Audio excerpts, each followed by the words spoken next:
A major shakeup in the NIU Police Department. An explosion destroys dozens of homes in Indianapolis. And it was a piece of cake for Switzerland to get a world record. We'll explain right now on NTC News Tonight.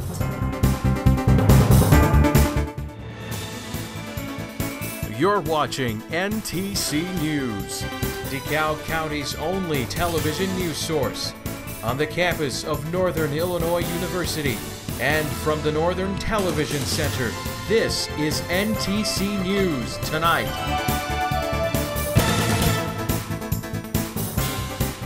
NIU Police Chief Donald Grady is put on administrative leave. Good evening, I'm Fiorella Cole, and thanks for joining us. And I'm Torian Small. NTC reporter Andrea Azzo has more on the NIU Police Department shakeup.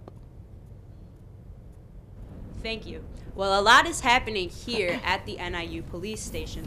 Police Chief Don Grady and Lieutenant Kartik Ramakrishnan have both been placed on paid administrative leave. Now, this is all stemming from a court ruling on Friday by Judge Robin Stuckert regarding the case of former NIU officer Andrew Rifkin. Rifkin was charged with sexually assaulting an NIU student last year, but the student's friends are saying Rifkin had a consensual relationship with her. NIU police say Lieutenant Ramakrishnan mistakenly misplaced those witness reports, but Judge Stuckert ruled that the NIU police purposely misplaced the evidence. Here at the DeKalb County Courthouse on Friday, Rifkin's attorney, Bruce Brandwine, had some strong words about the NIU police. I don't trust them. I don't understand why an officer, they investigated one of their own officers unless not giving this to an outside agency to investigate. The fact that statements were, in my opinion, purposely hidden from the defense, statements that certainly go to the heart of this case, that police reports weren't generated in this matter that should have been turned over about these interviews, and the fact that they did investigate one of their own, I just don't trust them. The university made some changes over the weekend. Bill Nicholas is the new head of public safety, so now the NIU Police Department will report to him. Nicholas and the new acting police chief, Darren Mitchell, spoke at the Student Association meeting yesterday.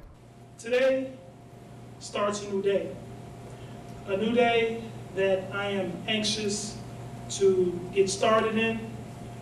I feel very proud to lead the men and women of the NIU Police Department. I am so fortunate to be able to work with Vice President Nicholas in moving our department forward. SA Speaker Austin Quick said he's tired of the bad press NIU is getting. The problem is we have a few bad apples, and the bad apples have been allowed to sit here and rot. Nicholas and Mitchell met with police lieutenants this morning to talk about their image. They are concerned, just as we are, with the reputation of the department.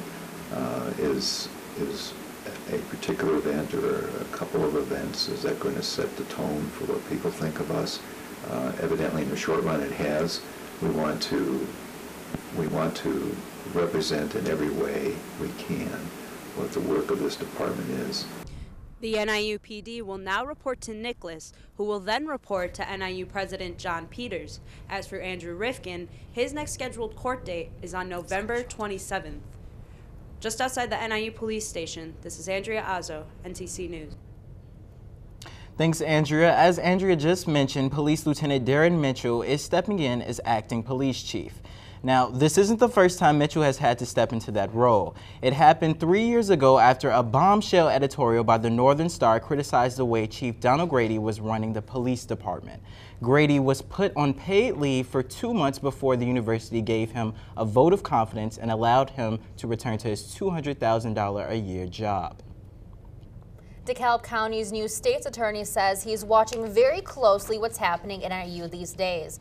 Richard Smuck says that he will not interfere with the university's various investigations, but he does expect the university to use high standards in carrying out the inquiries. I ran for state's attorney on a platform of not setting myself up to tell Northern Illinois University how to conduct its business. It would be wrong for me to even express an opinion about that while the investigation is ongoing. It would be an example of doing exactly the thing that I was criticizing my opponent for doing when I ran. The search for the next president of NIU has begun. NIU President John Peters announced he was leaving after this school year during a speech last month. Peters has been the president for 12 years. A committee of 28 men and women was organized to search for his replacement. Their first meeting was last Thursday, and an executive search firm from Atlanta has been hired to help. The Board of Trustees expects to have a new president by July of next year. The NIU Veterans Club is honoring the men and women in uniform with a ceremony right outside Altgerd Hall. The ceremony consisted of the traditional 21-gun salute and the presentation of the American flag. The ceremony is to honor the men and women who have served or are serving in the military. Various speakers, including Lieutenant Colonel David Dozer, spoke at the ceremony to honor the veterans.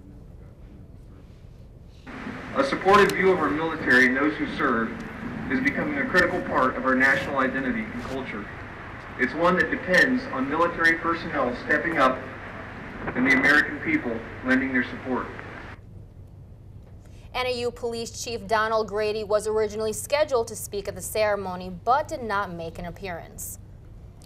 The search for Stacey Peterson hits another wall. And millions of dollars are sunk into losing congressional campaigns. These are today's Statelines.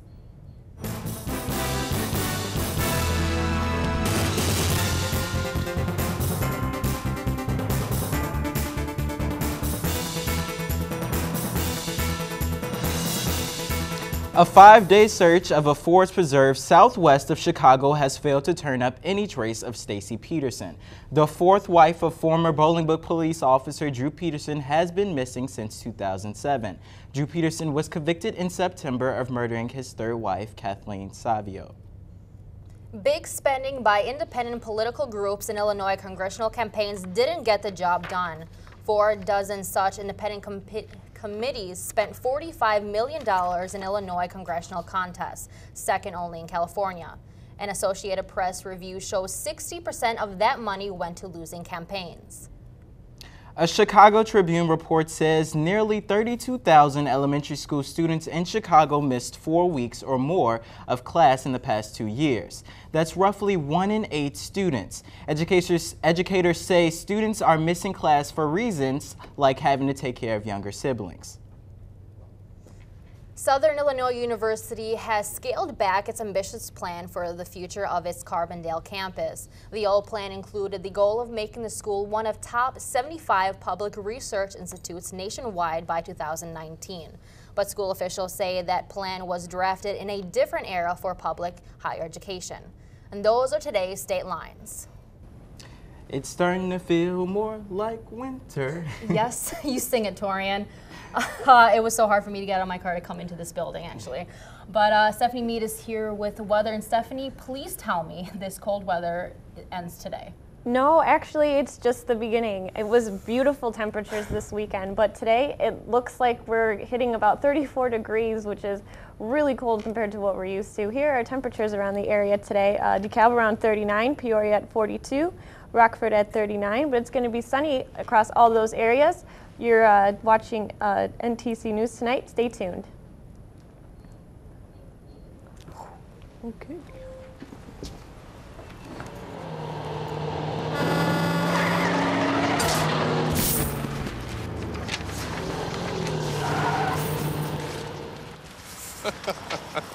This can't be happening. This can't be happening. Of course it's not happening. Armored car.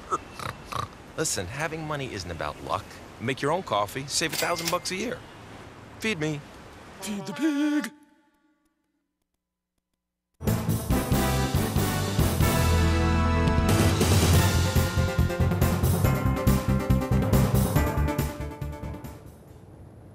Welcome back. A rather cold start to our week compared to what we saw over the weekend. Today we are about 34 degrees, but with the wind chill added in, it's only about 20, feels like it's about 21 degrees outside, so a drastic change from the 60-degree weather we were seeing all weekend. Normally we'd be around 41 degrees, but we will not be hitting that today. Here on our surface maps, as you can see, we have this low pressure system that moved off to our east that we saw yesterday, which brought the cooler temperatures. But down to our south, we have this nice high pressure system, which will be progressing up to our area through the rest of the week, giving us those nice clear skies with a ton of sunshine. As we head into the national temperatures, you can see that most of the Illinois area is in the blue range, and we'll be seeing temperatures throughout the week through 30 to 40 degree weather. As we head into tonight, we should be seeing temperatures around 22 degrees, mostly cloudy skies, and a rather breezy night, but not as windy as it was before, so it's not going to be feeling as cold as it did today. As we head into tomorrow, our high will be around 39 degrees, but hopefully it will not feel as cold because our winds will not be as strong as they were today. Tomorrow night, again, another chilly 27 degrees with partly sunny skies and another chilly night for us here in DeKalb. As we take a look at our temperatures for the rest of the week, we are seeing mostly clear skies, lots of sunshine, but as we progress through the rest of the week, our weekend is looking rather warm compared to what we will be seeing for the week. Back to you guys at the desk. Thanks, Stephanie. An explosion rips through an Indianapolis neighborhood. And Syrian violence spills over the Turkish borders. Here's what's happening at today's World's Watch.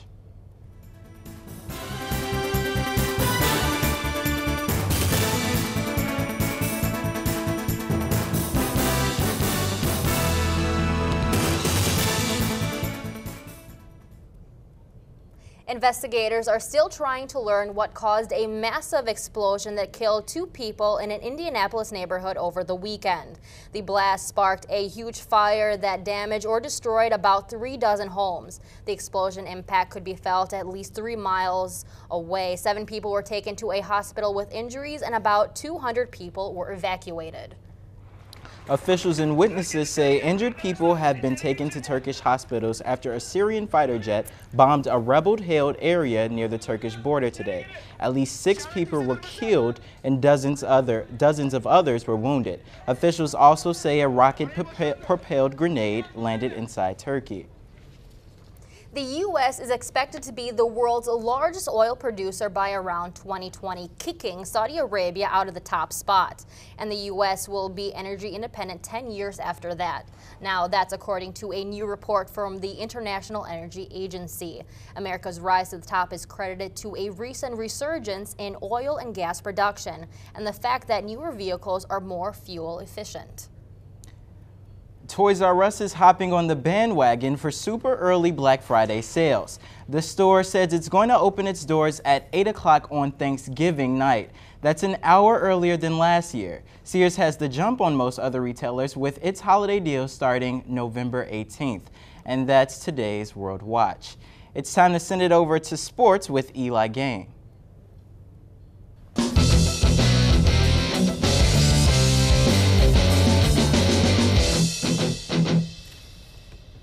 Thanks, guys. I'm Eli Gain with NTC Sports. The NIU wrestling team recorded a milestone over the weekend. The Huskies kicked off their home season against Tiffin, South Dakota State, and Big Ten team Iowa. And it was a very, very good weekend for the Huskies. NIU swept the competition to pick up their 500th career win as a program. Now, the biggest win came against the Big Ten Indiana Hoosiers, 19-13. That win is the first win for NIU over a Big Ten school since 2009. NIU played in their second straight MAC tournament championship yesterday after winning the opening round on Friday 1-0 against West Virginia. The Huskies took on Akron in hopes to win their second straight MAC title, but the Zips defeated NIU for the second time this season 2-0. The Huskies were unable to get a shot on goal, and Akron put in their 2 goals within 3 minutes of each other in the second half. And the volleyball team capped off their regular season this weekend against Western Michigan and Bowling Green. NIU fell 3-1 Friday night in Kalamazoo and then finished their season with a 3-1 victory over the Falcons. The Huskies will travel Wednesday morning to play in the MAC tournament. Their first game will be against Akron on Friday. The Huskies are gearing up for their biggest game of the year on Wednesday night against Toledo. Now, NIU held its press conference Thursday afternoon where Dave Doran talked about the importance of having the student body support the team. You know, we would love for our fans, students, administrators, faculty, you name it, to come support us, and not just because it's a big game, but because it's a game that there's kids on this team that have been here for 4 years that are graduating from this university that average 10 wins a season almost, and that's an impressive accomplishment, and I would love for them to be sent out with a sellout crowd. Now, if you remember, the Huskies defeated Toledo last year 63-60, so it's important for everyone to get out there and show some support for the hardworking team. Big teams under the big lights last night at Soldier Field. Both the Bears and Texans were 7-1 heading into this game, so a lot of eyes were on those television sets. Now, the Bears are the one there. You're usually the ones that are forcing all of the turnovers, but in the first quarter, it was the Texans who were forcing the Bears to turn the rock over. That's Michael Bush putting the ball on the ground, recovered by Houston. Chicago had 4 turnovers in the first half, 3 in the first quarter. Game all tied at 3 in the second. Houston knocking on the door, and they would open that door. Arian Foster makes the nice grab at the goal line for the game's only touchdown, putting Houston up 10-3. And Jay Cutler's night would end soon after the first half, taking a huge hit here from Tim Dobbins. Cutler came onto the field for one more series after that, but was unable to come out of the locker room at halftime. That's the official. At the half. It took a lot of hits, more than he needed to take. We wanted him to take, but no symptoms until the half. Cutler suffered a concussion while the Bears suffered their second loss of the season, losing to Houston 13-6. And in sports notes today, NIU men's basketball coach Mark Montgomery is suspending Abdul Nader indefinitely for violating team rules. Now, Nader was selected to the preseason All-MAC team for the West Division before the season got underway. And speaking of that season, both the men's and women's basketball teams lost their regular season openers on Friday. The women's team lost to Iowa, and the men's team went down to Nebraska-Omaha. And for the play of the day, we take you to the hardwood in Memphis, where the Grizzlies squared off with the Miami Heat. And be sure to put your earplugs in on this one, because there's some thunder coming. And it's going to be thunder from Rudy Gay throwing it down, makes a beautiful behind-the-back move, and has himself a wide-open lane to the rim. Gay finished with 21 points as Memphis takes down Miami 104-106. And if you're an early riser, the men's basketball team plays Valparaiso tomorrow morning at 7 on ESPN for the 24-hour college hoops kickoff. That's all I got for you guys today. Let's send it back. Thanks, Eli. Like master craftsmen constructing a masterpiece, we'll tell you why these architects are substituting flour and cream for brick and mortar.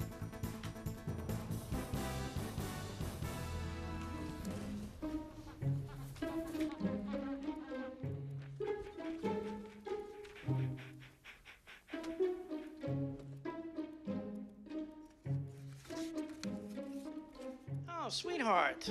Gonna give you a hand? No thanks, Dad. I got it. Okay. I'm gonna go fix the lamp in your room. You don't have to be perfect to be a perfect parent. There are thousands of children in foster care who will take you just as you are. Hope you're hungry. We have some leftover cake that needs eating. Now, this colossal culinary concoction is the world's largest cream cake. Chefs in Switzerland spend the weekend assembling the masterpiece, a whopping 1,200 meters long. That's about 4,000 feet and nearly 3/4 a mile of sugar, flour, and cream. Guinness World Records officials certified the cake as the largest ever, beating a 1992 record set in Belgium. The cake was to be sold piece by piece, with proceeds benefiting breast cancer research. Wow, almost a mile of cake. I'm pretty sure even the campus couldn't eat that much. Maybe the county of DeKalb. Who knows? But that's all for us here at NTC News Tonight. We'll be back this same time on Wednesday. Thanks for watching. Goodbye, everyone.